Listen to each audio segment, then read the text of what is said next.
Meskipun sudah dibantah gitu ya oleh anggota TKN dan juga tadi Gibran sendiri, tapi yang menarik ini sudah mulai dibahas nih Pak oleh warganet dan juga masyarakat terkait dengan nama-nama di bursa Kabinet Indonesia Emas. Tapi kalau kita cermati ini salah satu yang cukup menarik perhatian adalah Menteri Keuangan. Nah, tapi sebelumnya beredar kabar kalau antara Sri Mulyani dan Prabowo ini chemistry-nya kurang dapat nih Pak. Jadi kayaknya nama Sri Mulyani ini nggak ada publik, gitu ya Pak. Chemistry-nya memang tidak cocok. Nah itu gimana dong Dan Pak? kemudian Pak Prabowo sendiri punya hambatan-hambatan dalam programnya waktu menjadi menteri untuk memperoleh anggaran sehingga program itu tidak bisa dieksekusi secara baik. Nah pengalaman ini pasti ada di benak Presiden elected ya untuk menentukan Menteri Keuangan. Dan ini memang sangat penting.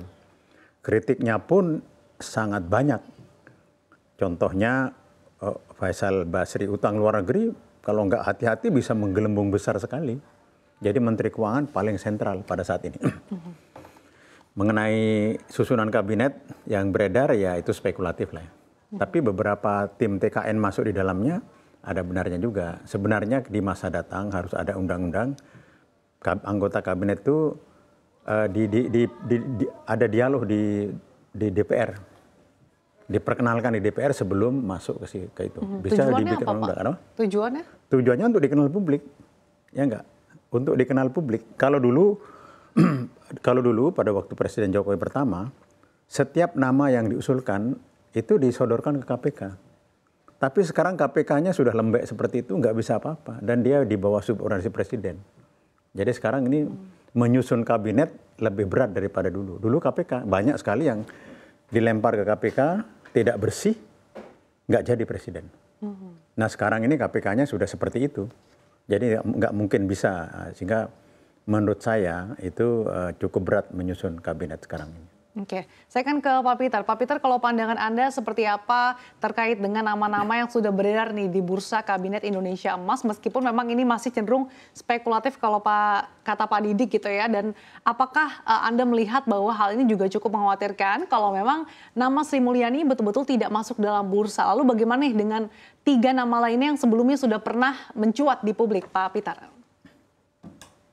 Ya, kalau nama-nama itu biasa ya, sering terjadi kalau begitu selesai pemilu, kemudian ada muncul nama-nama kandidat-kandidat ya, nggak tahu siapa yang bikin, tapi kita tentunya percaya dengan Gibran yang mengatakan apa yang beredar itu tidak benar. Ya. Tapi saya sependapat dengan Pak Didi tadi, kalau beberapa nama ya di dalam list tersebut ya memang akan menjadi menteri ya, karena nama-nama itu adalah mereka yang selama ini kita kenal sebagai penggerak dalam TKN Prabowo Gibran. Jadi sangat wajar kalau kemudian menjadi salah satu menteri di kabinetnya Prabowo Gibran nantinya. Nah terkait dengan Menteri Keuangan, saya juga sependapat kalau ini memang menjadi sosok kunci nanti di dalam pemerintahan yang akan datang, karena Menteri Keuangan akan selalu menjadi sentral ya, karena kewenangan yang dimiliki oleh Menteri Keuangan sangat besar. Dan tetapi bukan berarti ya, ini yang saya kira yang perlu kita pahami, bahwasanya tidak adanya Sri Mulyani di kabinet itu bukan sebuah hal yang harus kita khawatirkan ya. Kita harus percaya bahwasanya banyak sosok yang memiliki kapasitas untuk menjadi Menteri Keuangan ya. Bahkan kita bisa berharap untuk menjadi Menteri Keuangan yang lebih baik daripada Sri Mulyani ya. Bukan berarti Sri Mulyani adalah segalanya, yang kalau seandainya Menteri Keuangannya bukan Sri Mulyani, kita akan mengalami kondisi yang mengkhawatirkan. Saya kira itu pendapat yang tidak perlu kita seperti itu.